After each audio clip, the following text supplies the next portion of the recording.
మా జంగారెడ్డిపల్లి తలకొండపల్లి మండల్ రాంపూర్ విలేజ్ రాంపూర్ జంగారెడ్డిపల్లి రెండు కలిపి రెవెన్యూ శాఖ మంత్రి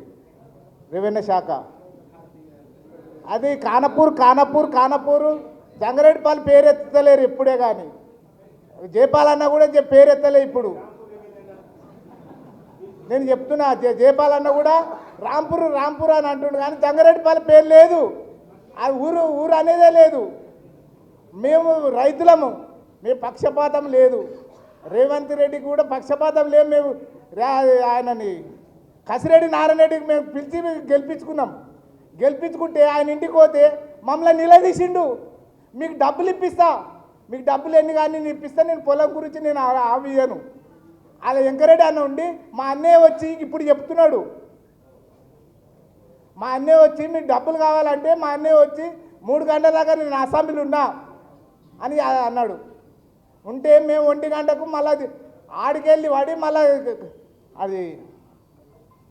ఆడి కలెక్టర్ ఆఫీస్కి పోయినాం కలెక్టర్ నుంచి ఎంఆర్ఓ నుంచి కందుకూరు ఆర్డీఓ ఆఫీస్కి పోయినాం ఇంత తిరిగాక కూడా మేము తిండి కూడా లేదు పాలిటిక్స్ పెట్టి రైతులమా మేము పక్షపాతమా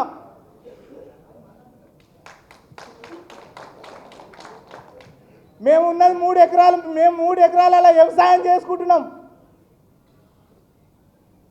ఎందుకొరకు మమ్మల్ని ఇంత తిప్పలు పెడుతున్నావు పాత అలాట్మెంట్ కేసీఆర్ మార్చిన అలాట్మెంట్ పోతే మొత్తం రైతులను ఇంతమంది నాశనం చేస్తున్నావు నువ్వు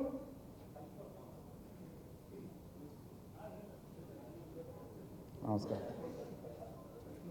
థ్యాంక్ యూ